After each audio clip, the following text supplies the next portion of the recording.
Bienvenidos, viajeros de la noche, a El Cuentista Nocturno, el refugio donde las historias antiguas despiertan cuando el mundo se queda en silencio. Este es tu lugar para desconectar del ruido del día, cerrar los ojos lentamente y dejar que los relatos te lleven, paso a paso, hacia un descanso profundo. Cierra suavemente los ojos por un instante y deja que tu mente viaje lejos, más allá del ruido del mundo cotidiano. Imagina caminos antiguos, templos escondidos entre montañas y ríos que han visto pasar siglos de historia. Hoy nos sumergiremos en la historia del Imperio Otomano, el cual duró más de 600 años y dominó 3 continentes, controlando así el comercio entre Europa, Asia y África, y que terminó colapsando desde dentro. Antes de comenzar este viaje, me gustaría saber desde qué lugar del mundo nos acompañas hoy. Es fascinante pensar que estas antiguas leyendas, nacidas hace tantos siglos, pueden llegar ahora mismo hasta ti. Durante este recorrido, te guiaré a través de historias tradicionales chinas para que puedas imaginar cada paisaje, vivir cada emoción y sentir que formas parte de cada relato. Y si disfrutas de este tipo de historias y te gustaría seguir descubriendo más historias reales de diferentes épocas, además de cuentos, mitos y leyendas llenos de magia y calma, te invito a suscribirte al canal. Cada semana encontrarás un nuevo viaje a través de relatos fascinantes de distintas culturas. Ahora respira profundo, relaja tu mente y prepárate, porque nuestra primera historia está a punto de comenzar. Cierra los ojos, y escucha con atención. Imagina esto. Un imperio que duró más de 600 años. Que dominó 3 continentes. Que controló el comercio entre Europa, Asia y África. Y que terminó colapsando desde dentro. Pero la pregunta es: ¿cómo empezó todo? En los límites difusos entre la historia y la leyenda, en las áridas tierras de Anatolia Occidental, nació uno de los imperios más poderosos que el mundo haya conocido. Durante más de 600 años, una sola dinastía no solo gobernó territorios vastos y diversos, sino que redefinió el equilibrio del poder global. El Imperio Otomano no fue simplemente un estado, fue una maquinaria viva.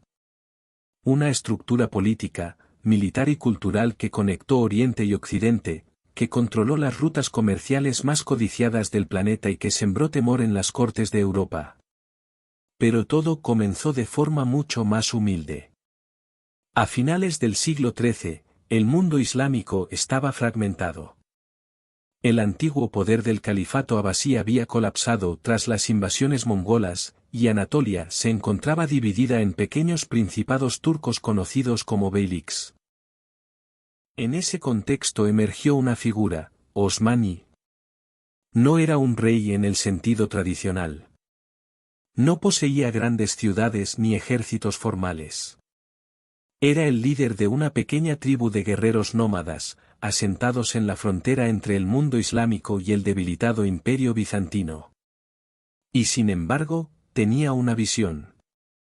Según la tradición, Osmán soñó con un árbol gigantesco que crecía desde su pecho, extendiendo sus ramas sobre 3 continentes.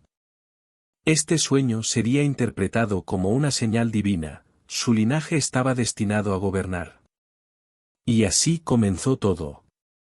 Osmán no buscó simplemente sobrevivir, buscó expandirse.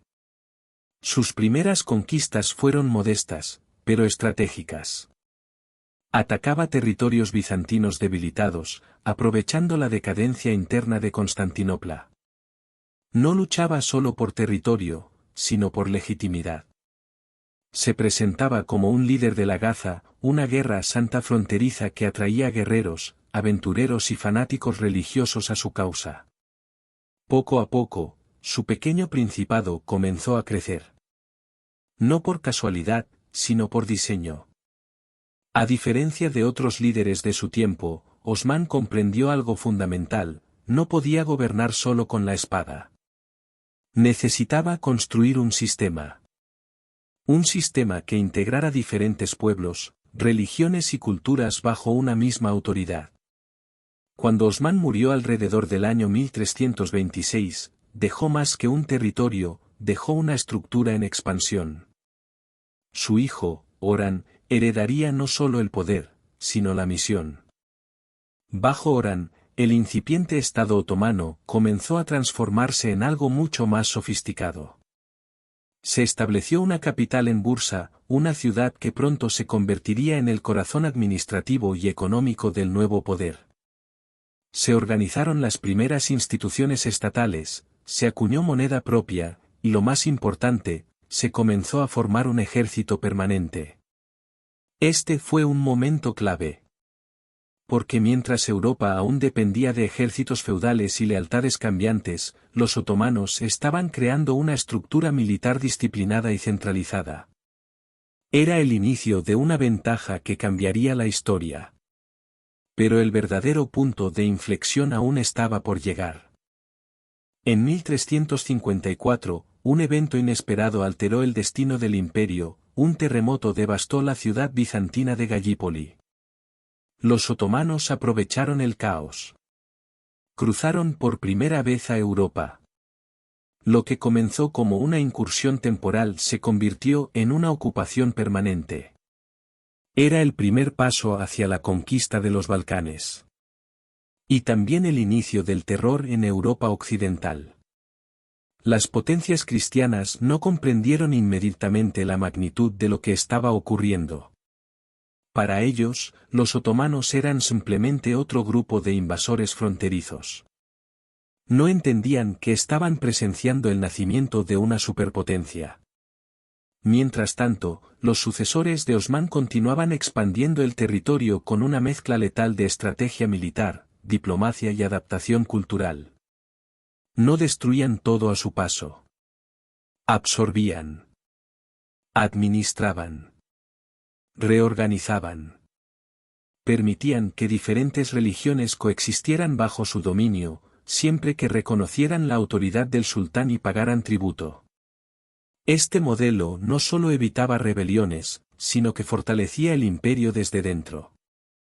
Pero el verdadero salto hacia la grandeza llegaría con una innovación que cambiaría para siempre la historia militar del mundo. El sistema de los genízaros. Un ejército de élite formado no por nobles, sino por niños reclutados de territorios conquistados, convertidos al Islam y entrenados desde pequeños para servir exclusivamente al sultán. No tenían lealtades familiares. No tenían tierras. No tenían otra identidad que el imperio. Eran, en esencia, la herramienta perfecta. Y con ellos, el poder otomano se volvió imparable. A medida que avanzaban por los Balcanes, ciudades enteras caían bajo su control. Serbia, Bulgaria, y gran parte del sudeste europeo comenzaron a integrarse en la creciente estructura otomana. Europa empezaba a despertar, pero ya era tarde. Porque en el horizonte se alzaba un objetivo que había resistido durante más de 1000 años. Constantinopla. La joya del Imperio bizantino. El símbolo del cristianismo oriental. Y la ciudad que separaba dos mundos. Durante generaciones, fue considerada inexpugnable. Pero no para los otomanos. Porque lo que estaba por venir no sería simplemente una conquista. Sería un evento que cambiaría la historia universal para siempre. Durante más de 1000 años, una ciudad había resistido todo. Ejércitos, asedios, traiciones, guerras interminables. Constantinopla no era solo una capital. Era un símbolo. El último bastión del Imperio bizantino. El puente entre Europa y Asia. El corazón del cristianismo oriental. Sus murallas, conocidas como las murallas de Teodosio, habían sido consideradas inexpugnables desde el siglo V. Triple línea defensiva. Torres imponentes. Un sistema diseñado para resistir cualquier ataque conocido. Durante siglos, lo lograron. Pero en el año 1453, esa historia llegaría a su fin. Y el hombre que lo haría posible tenía apenas 21 años. Mehmed II. Desde joven, Mehmed no fue un príncipe cualquiera. Educado en matemáticas, estrategia, idiomas y filosofía, había sido preparado no solo para gobernar, sino para conquistar. Y había una obsesión que lo consumía. Constantinopla. Para él, no era solo una ciudad. Era un destino. Una profecía largamente repetida en el mundo islámico decía: Constantinopla será conquistada. Qué gran comandante será quien la conquiste, y qué gran ejército será el suyo. Mehmed estaba decidido a ser ese comandante. Cuando ascendió al trono en 1451, muchos en Europa lo subestimaron. Un error fatal. Mientras las cortes europeas lo veían como un joven inexperto, Mehmed trabajaba en silencio, preparando uno de los asedios más sofisticados de la historia. Primero, aseguró sus fronteras. Firmó tratados temporales con enemigos potenciales. Neutralizó amenazas internas. Y luego, comenzó a construir. A orillas del Bósforo, ordenó la construcción de una fortaleza colosal, Rumeli Hisar. Su propósito era claro: cortar cualquier ayuda que pudiera llegar a Constantinopla desde el Mar Negro. Era un estrangulamiento lento, pero efectivo. Mientras tanto, dentro de la ciudad, la situación era desesperada. El emperador bizantino Constantino XI Paleólogo sabía que el asedio era inevitable. Pero el imperio que una vez había dominado el Mediterráneo estaba reducido a poco más que la ciudad misma. Sus recursos eran limitados. Sus aliados, escasos. Europa, dividida por conflictos internos y tensiones religiosas, ofreció ayuda mínima y tardía. Constantinopla estaba sola. En abril de 1453, el asedio comenzó. Más de 80,000 soldados otomanos rodearon la ciudad. Frente a ellos, apenas unos 7,000 defensores. La diferencia era abrumadora. Pero no era solo cuestión de números. Era cuestión de tecnología. Por primera vez en la historia, el destino de una gran ciudad dependería del poder de la pólvora. Mehmed había contratado a un ingeniero llamado Orbán, quien construyó cañones gigantescos capaces de destruir las legendarias murallas. Uno de ellos, conocido como el Gran Bombarda, era tan enorme que requería decenas de bueyes para transportarlo. Cuando disparaba, el mundo temblaba. Durante semanas, los cañones golpearon sin descanso. Día y noche. Piedra tras piedra. Las murallas que habían resistido durante siglos, comenzaban a ceder. Pero Constantinopla no caería fácilmente. Los defensores lucharon con una determinación desesperada. Reparaban los muros durante la noche. Resistían cada asalto. Cada grieta, cada brecha, era defendida con sangre. Y aún así, Mehmed enfrentaba un problema. La ciudad estaba protegida por el mar. El Cuerno de Oro, una entrada natural, estaba bloqueado por una enorme cadena que impedía el paso de la flota otomana. Sin control del puerto, la ciudad podía resistir. Entonces, Mehmed hizo lo impensable. En una de las maniobras más audaces de la historia militar, ordenó trasladar su flota, por tierra. Más de 70 barcos fueron arrastrados sobre troncos engrasados, atravesando colinas y bosques, evitando la cadena del Cuerno de Oro. Una noche. Silenciosa. Imposible. Y al amanecer, los bizantinos despertaron con una visión aterradora. Los barcos otomanos estaban dentro del puerto. El cerco estaba completo. El asedio se convirtió en una cuenta regresiva. El 29 de mayo de 1453, llegó el final.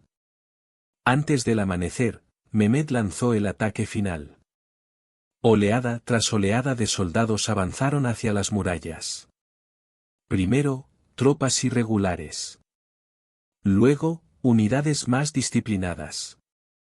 Y finalmente, los genízaros. La élite. Implacables. Entrenados para no fallar. En medio del caos, una pequeña puerta, posiblemente la Quercoporta, quedó abierta.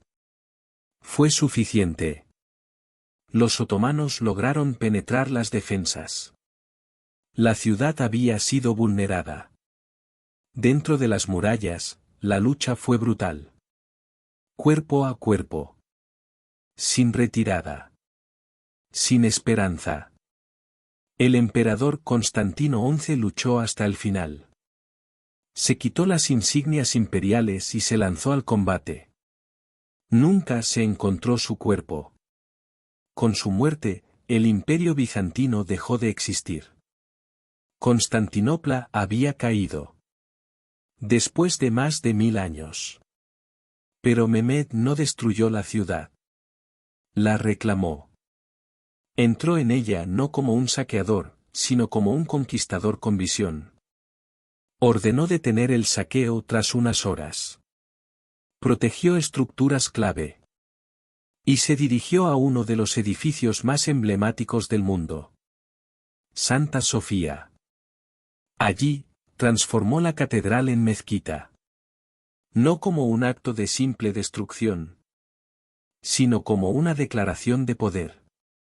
La ciudad sería ahora el corazón de un nuevo imperio. Constantinopla fue renombrada gradualmente como Estambul. Y se convirtió en la nueva capital otomana. Un centro de comercio, cultura y poder que conectaría continentes. El mundo había cambiado. Para Europa, fue un shock. El último vestigio del Imperio Romano había desaparecido. Las rutas comerciales hacia Asia quedaron bajo control otomano. Y un nuevo enemigo, más poderoso que nunca, se alzaba en el este.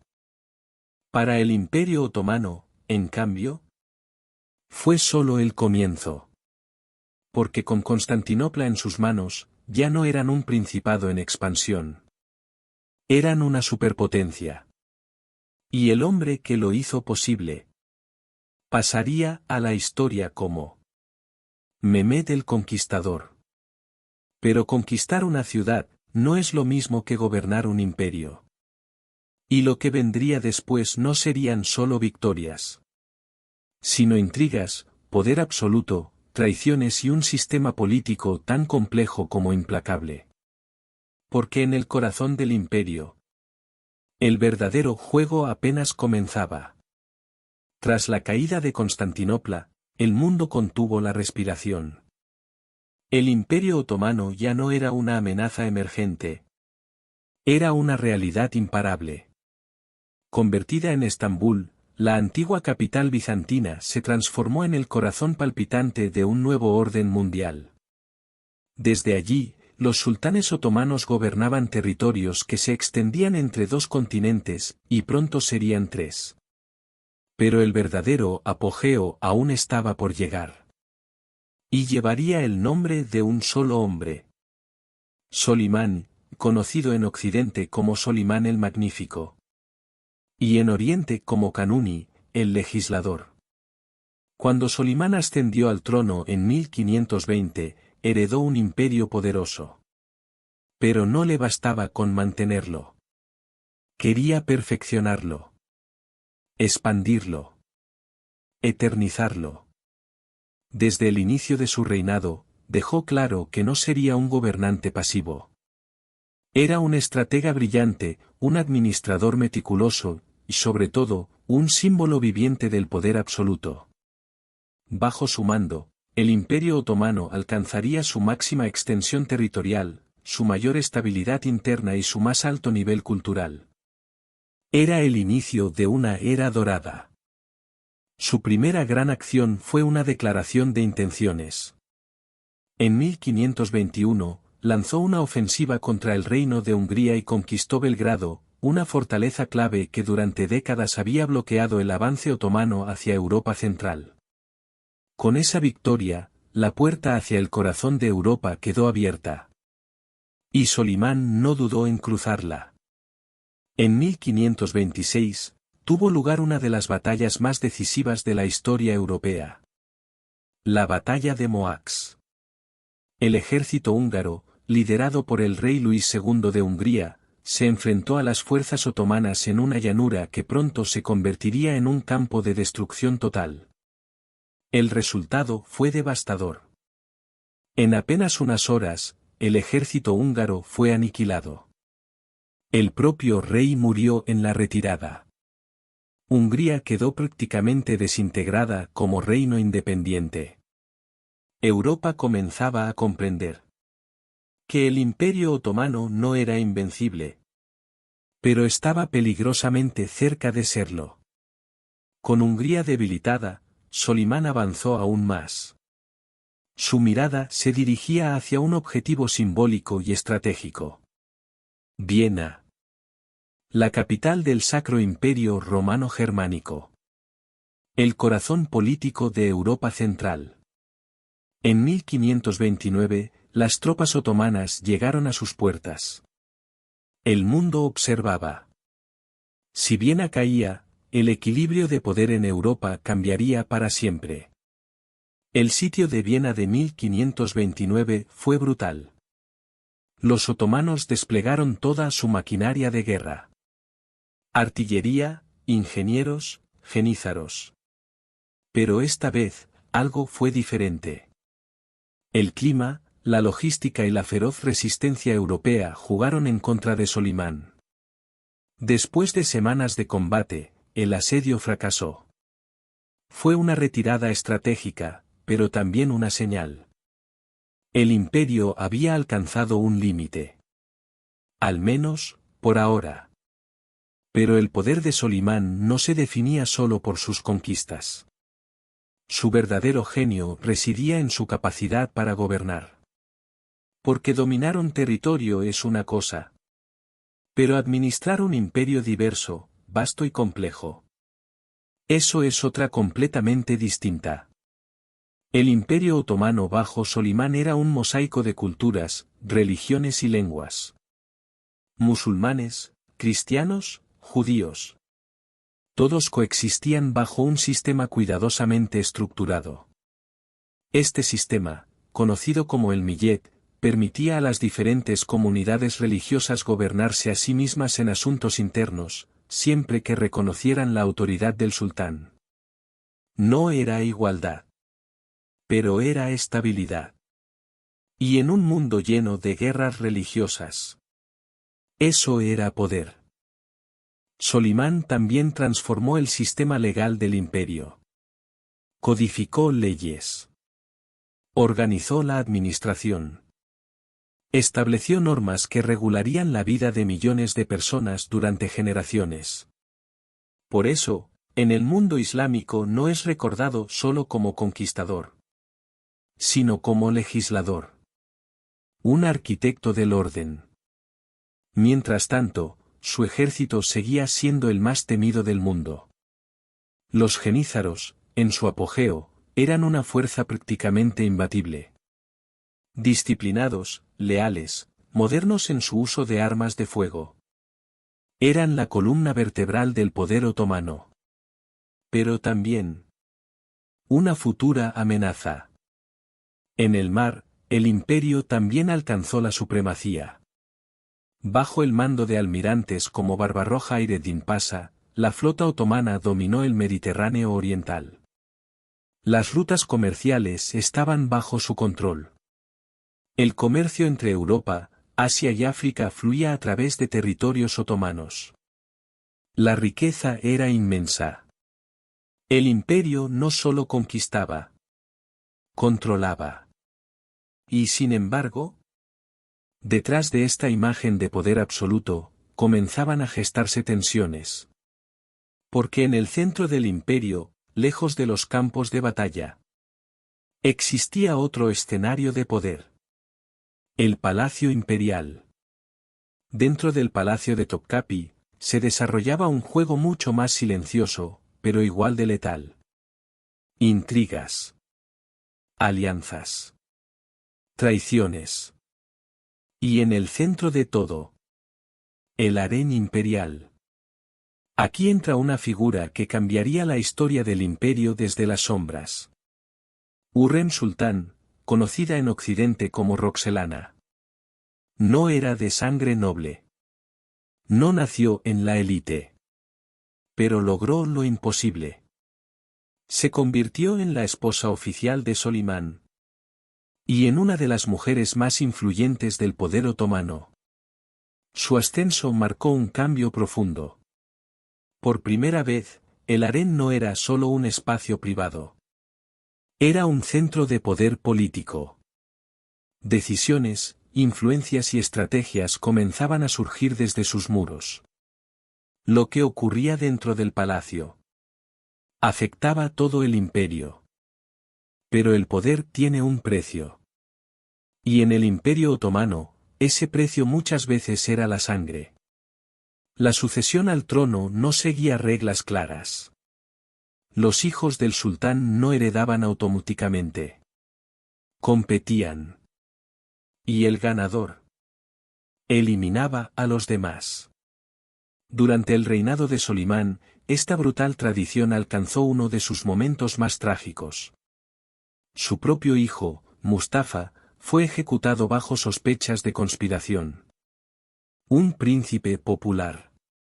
Un heredero fuerte. Eliminado por orden de su propio padre.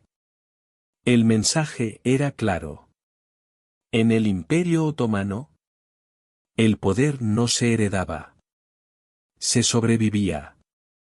A pesar de estas tensiones internas, el reinado de Solimán representó el punto más alto del imperio. Culturalmente, fue una época de esplendor. Arquitectura monumental. Arte refinado. Poesía. Ciencia.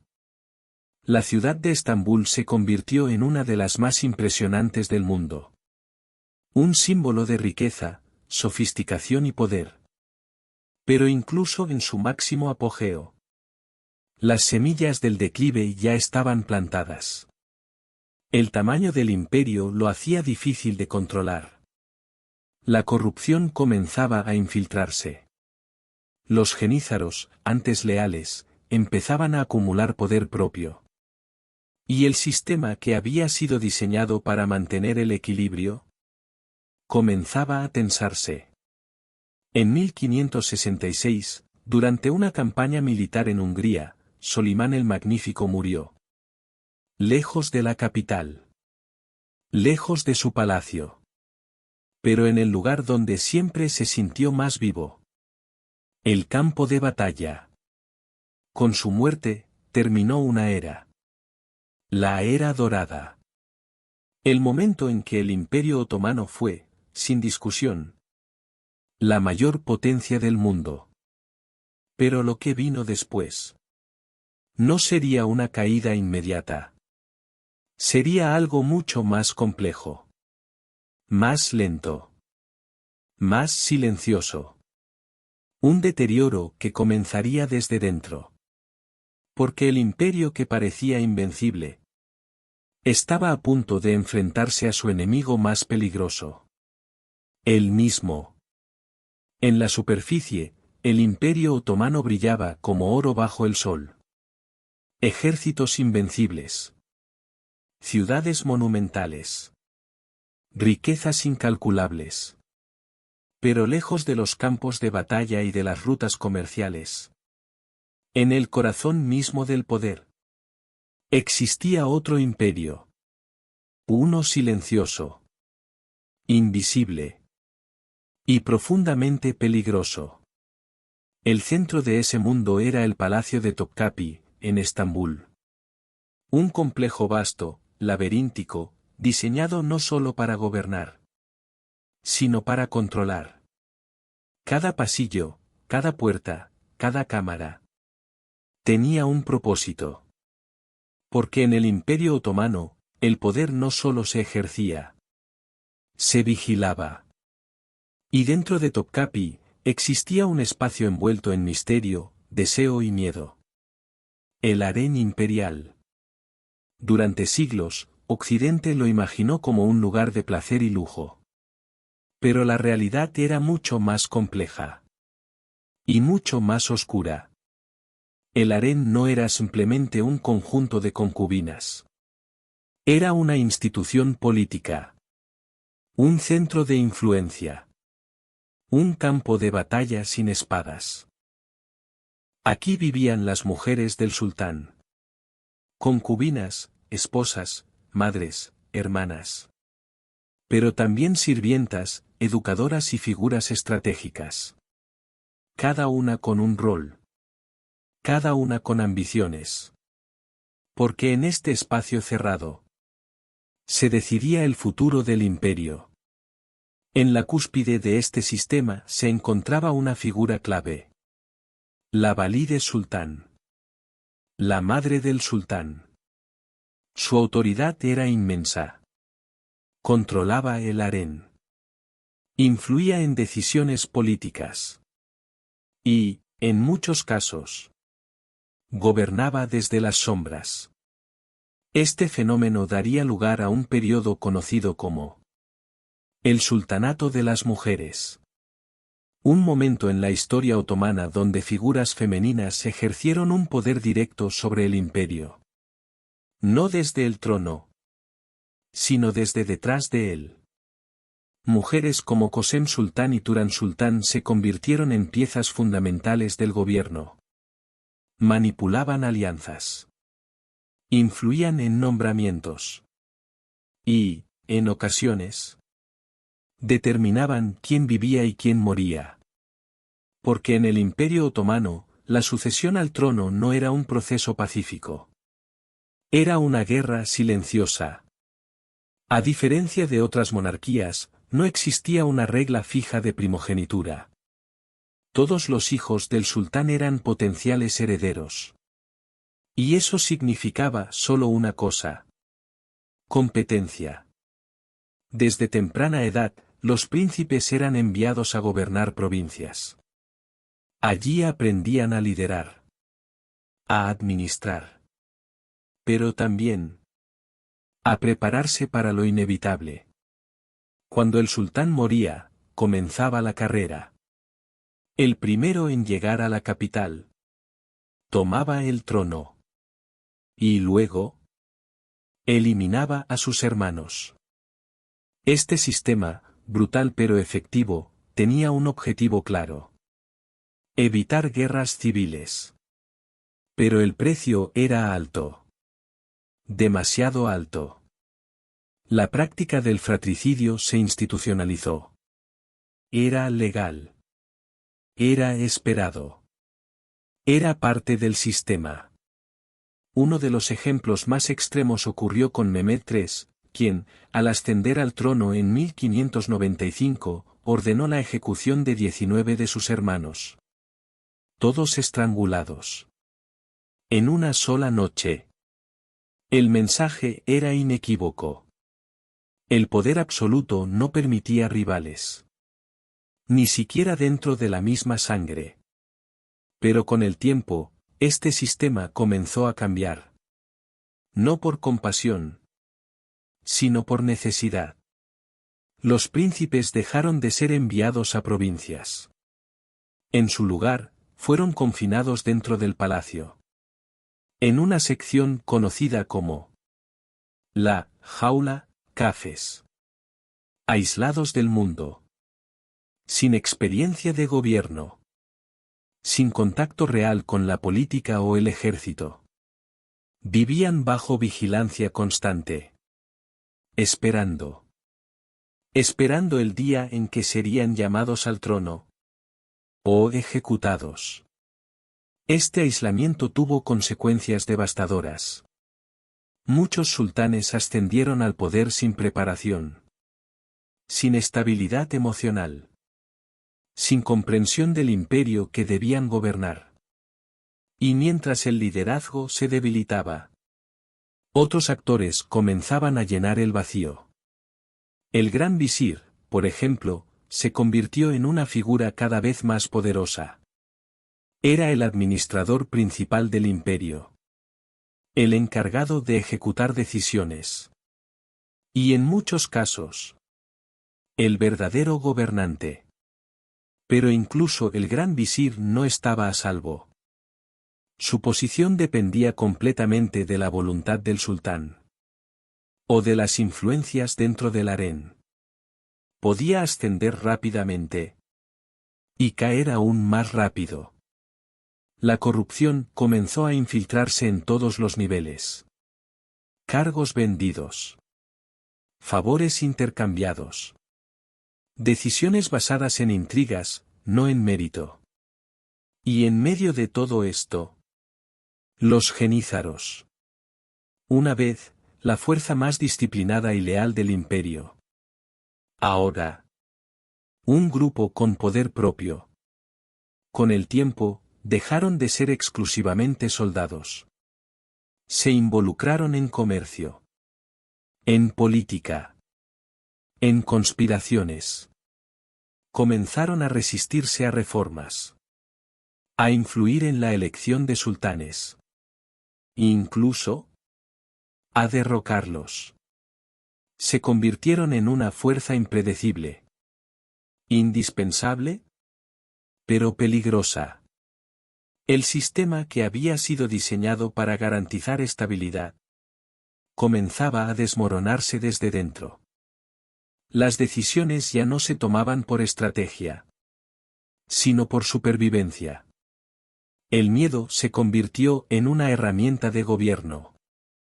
Pero también en su mayor debilidad. Porque un imperio basado en el control absoluto no puede permitirse fallar. Y cuando empieza a hacerlo, la caída no es inmediata, pero es inevitable. Desde el exterior, el Imperio Otomano aún parecía poderoso. Sus territorios seguían siendo vastos. Su influencia, considerable. Pero internamente, algo se había roto. El equilibrio entre poder, control y administración ya no existía. Y lo que antes era una maquinaria perfecta comenzaba a oxidarse. Porque el enemigo más peligroso no siempre viene desde fuera. A veces, crece dentro. Durante siglos, el Imperio Otomano avanzó como una fuerza imparable. Ciudad tras ciudad. Reino tras reino. Su expansión no parecía tener límites. Pero todo imperio, por más poderoso que sea, eventualmente encuentra su frontera. A finales del siglo XVI y durante el XVII, el Imperio Otomano había alcanzado su máxima extensión. Desde las puertas de Viena hasta las arenas del norte de África. Desde las montañas del Cáucaso hasta las tierras de Mesopotamia. Controlaba rutas comerciales clave. Dominaba mares estratégicos. Y aún inspiraba temor en Europa. Pero algo había cambiado. Ya no era el mismo imperio de Solimán. Las campañas militares se volvieron más difíciles. Los enemigos, más organizados. ¿Y Europa? Comenzaba a transformarse. Mientras el Imperio Otomano mantenía estructuras tradicionales, Europa entraba en una nueva era. Una era de innovación militar. De revoluciones científicas. De estados más centralizados. La balanza, lentamente, comenzaba a inclinarse. Uno de los momentos clave de este cambio fue el segundo sitio de Viena en 1683. Un intento final, ambicioso, por romper el corazón de Europa. El ejército otomano, liderado por el gran visir Kara Mustafa Pasha, avanzó una vez más hacia la ciudad. El objetivo era claro. Terminar lo que Solimán no había podido. Viena cayó bajo asedio. Las murallas resistían. Pero el tiempo jugaba en contra. Sin embargo, esta vez, Europa no estaba dividida. Una coalición cristiana se formó rápidamente. El Sacro Imperio Romano Germánico. Polonia. Estados alemanes. Todos unidos por un objetivo común. Detener a los otomanos. El 12 de septiembre de 1683, las fuerzas aliadas, lideradas por el rey Juan III Sobieski de Polonia, lanzaron un contraataque decisivo. Lo que siguió fue una de las batallas más importantes de la historia europea. La carga de caballería polaca.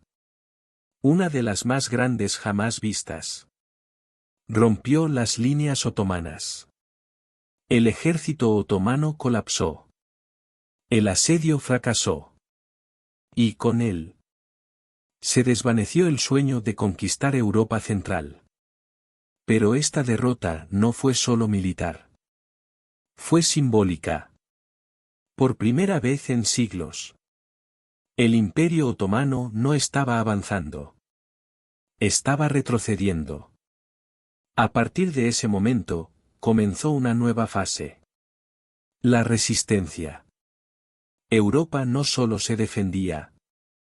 Contraatacaba.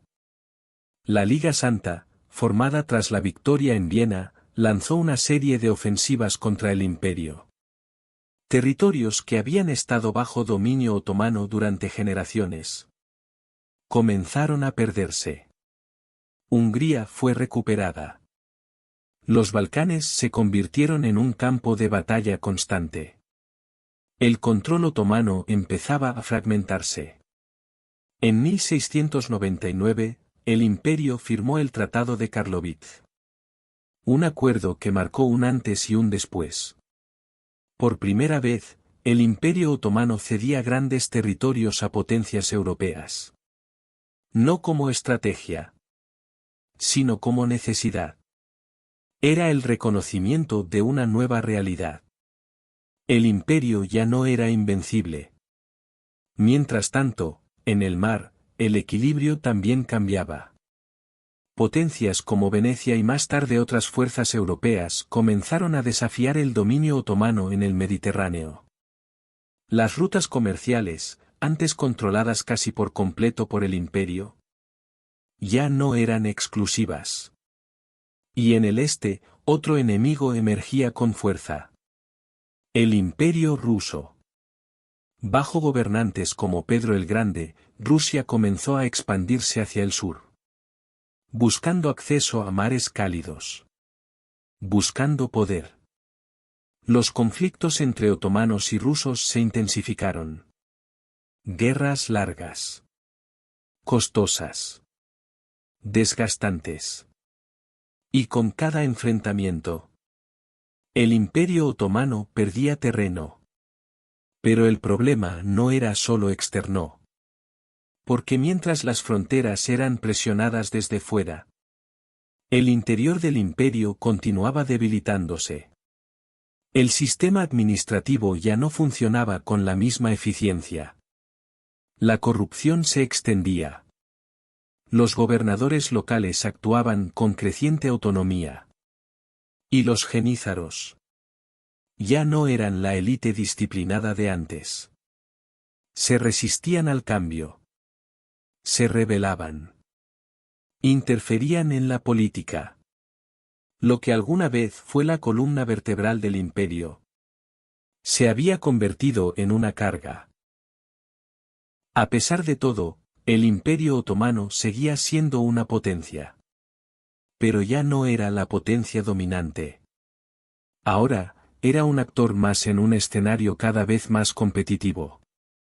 El mundo estaba cambiando. Rápidamente. Las revoluciones industriales comenzaban a surgir en Europa. La tecnología avanzaba. Las tácticas militares evolucionaban. Y el Imperio Otomano no lograba seguir el ritmo. Cada derrota. Cada tratado. Cada territorio perdido. Era una señal. El imperio había alcanzado su límite. Y lo que antes era expansión se convirtió en defensa. Lo que antes era dominio se convirtió en resistencia. Pero el verdadero desafío aún estaba por venir. Porque el siglo XIX traería consigo algo aún más peligroso que los ejércitos europeos. La modernidad. Y el Imperio Otomano tendría que decidir si adaptarse o desaparecer. El Imperio Otomano no cayó de la noche a la mañana. No hubo un solo evento que marcara su final. No hubo una batalla definitiva. Ni una derrota absoluta. Su caída fue distinta. Más lenta. Más silenciosa. Más dolorosa. A lo largo del siglo XVIII y especialmente en el XIX, el imperio comenzó a transformarse en algo que Europa describiría con una frase que resonaría durante décadas. El gigante enfermo de Europa. Pero, ¿cómo llegó a ese punto? ¿Cómo una potencia que había dominado 3 continentes comenzó a desmoronarse desde dentro? La respuesta no está en una sola causa, sino en una acumulación de errores, resistencias y cambios que el imperio no supo, o no pudo, afrontar a tiempo. Mientras Europa avanzaba hacia la modernidad, el imperio otomano permanecía atrapado entre 2 mundos. Por un lado, la tradición. Un sistema que había funcionado durante siglos. Basado en la autoridad absoluta del sultán, en estructuras militares antiguas y en un delicado equilibrio entre religión y poder. Por otro lado, la necesidad urgente de cambio. Las derrotas militares se hacían cada vez más frecuentes. Las potencias europeas ya no temían al imperio. Lo estudiaban. Lo superaban. La brecha tecnológica era evidente. Mientras Europa desarrollaba nuevas armas, nuevas tácticas y nuevas formas de organización, el ejército otomano seguía dependiendo de estructuras obsoletas. Y en el centro de ese problema, una vez más, los genízaros. Lo que en otro tiempo fue una fuerza revolucionaria, se había convertido en un obstáculo. Se negaban a modernizarse. Rechazaban nuevas técnicas. Y respondían con violencia a cualquier intento de reforma. No eran solo soldados. Eran un poder político. Y protegían sus privilegios a cualquier costo. Los sultanes lo sabían. Pero enfrentarlos directamente era arriesgar el control del imperio. Aun así, algunos lo intentaron. Uno de los primeros fue Selim III, a finales del siglo XVIII. Un sultán consciente del atraso del imperio. Decidido a cambiarlo. Introdujo reformas militares. Intentó crear un nuevo ejército moderno. Inspirado en modelos europeos. Pero el sistema no estaba preparado. Los genízaros reaccionaron. Las élites tradicionales resistieron. Y en 1807, Selim III fue derrocado. Un año después, fue asesinado. El mensaje era claro. El cambio tenía un precio. Y el imperio no estaba dispuesto a pagarlo. Pero el tiempo no se detuvo. Las presiones externas continuaban. Las derrotas se acumulaban. Y la necesidad de reforma se volvía inevitable. Entonces llegó Mahmud II. Un sultán diferente. Más decidido. Más radical. Él entendía algo que sus predecesores no pudieron ejecutar. El sistema no podía reformarse desde dentro. Tenía que ser destruido. En 1826, tomó una decisión que cambiaría la historia del imperio. Ordenó la eliminación de los genízaros. Lo que siguió fue conocido como el incidente afortunado. Las tropas leales al sultán rodearon los cuarteles genízaros. La rebelión fue sofocada. Y miles fueron ejecutados. Con ello, una institución de siglos desapareció en cuestión de días. Era un acto brutal. Pero también necesario. Por primera vez en mucho tiempo. El imperio tenía espacio para cambiar. Y el cambio comenzó. Se reorganizó el ejército. Se introdujeron nuevas estructuras administrativas. Se enviaron estudiantes a Europa. Se adoptaron tecnologías modernas. Pero el problema era más profundo. Porque el Imperio Otomano no solo enfrentaba un atraso militar, sino una crisis estructural. Sus territorios eran diversos.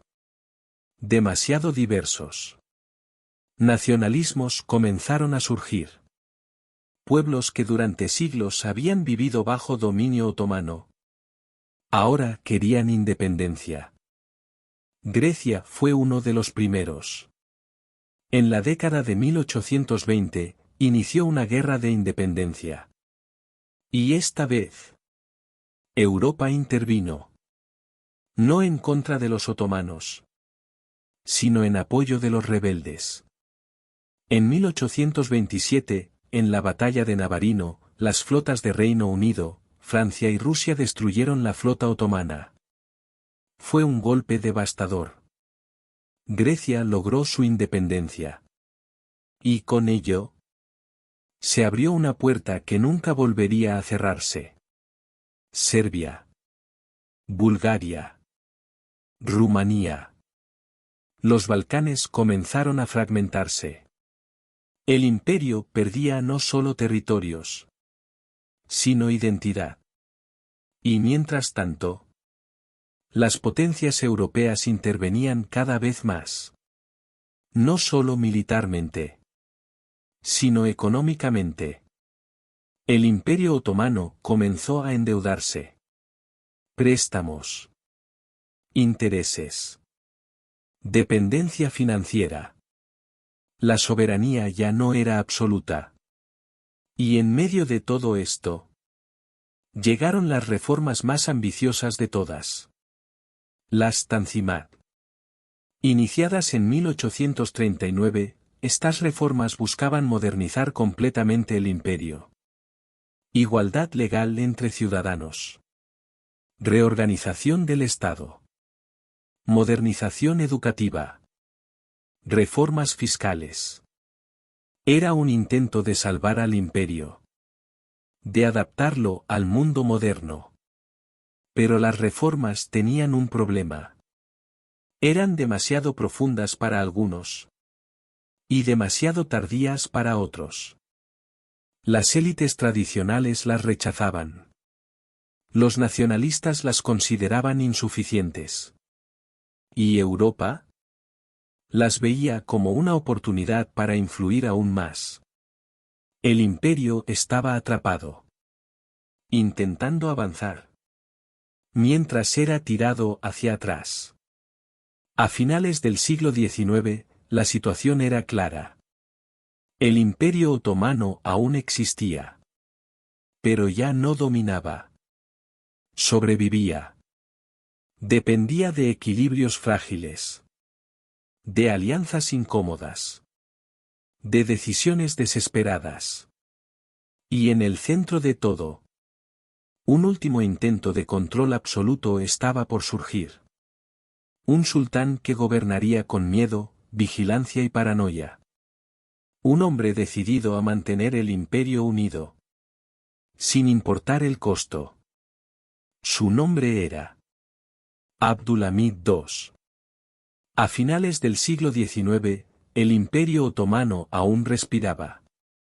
Pero ya no avanzaba. Ya no dominaba. Ya no imponía miedo. Solo despertaba interés.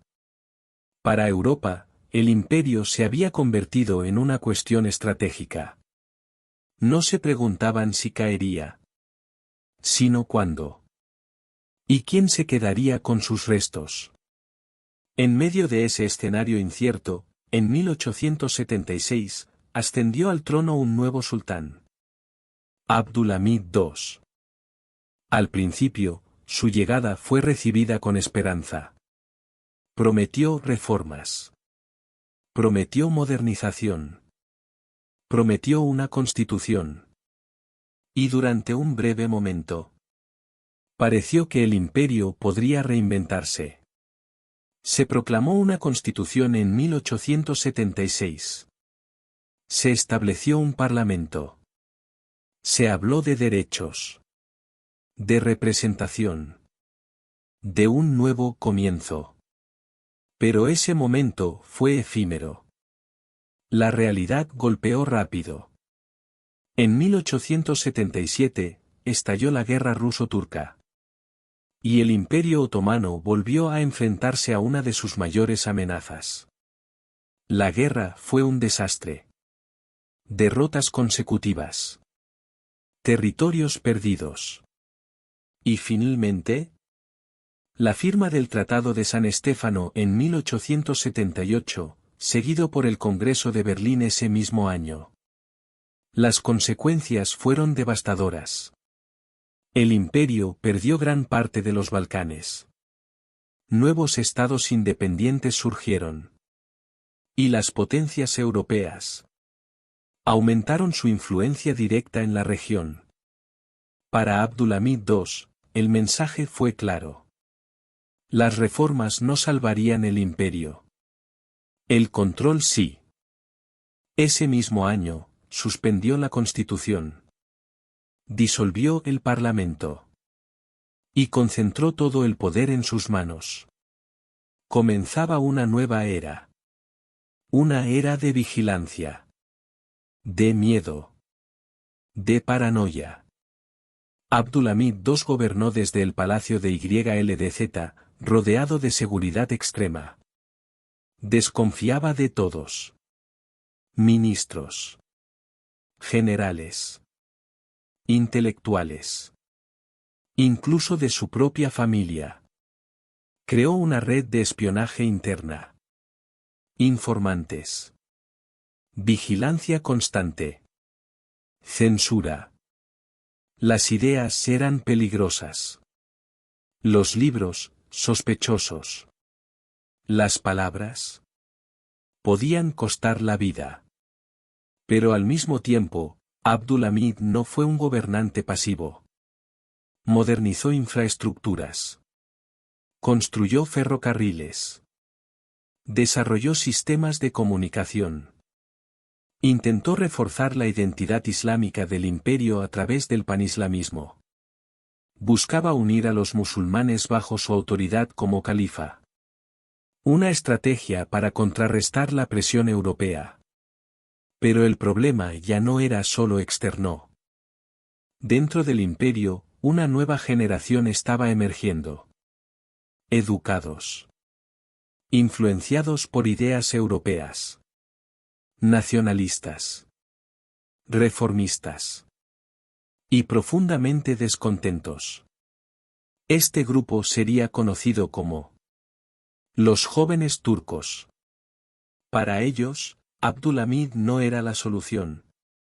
Era el problema. En 1908, finalmente actuaron. Una revolución. Sin grandes batallas. Pero con consecuencias irreversibles. Abdulhamid II fue obligado a restaurar la Constitución. El Parlamento volvió.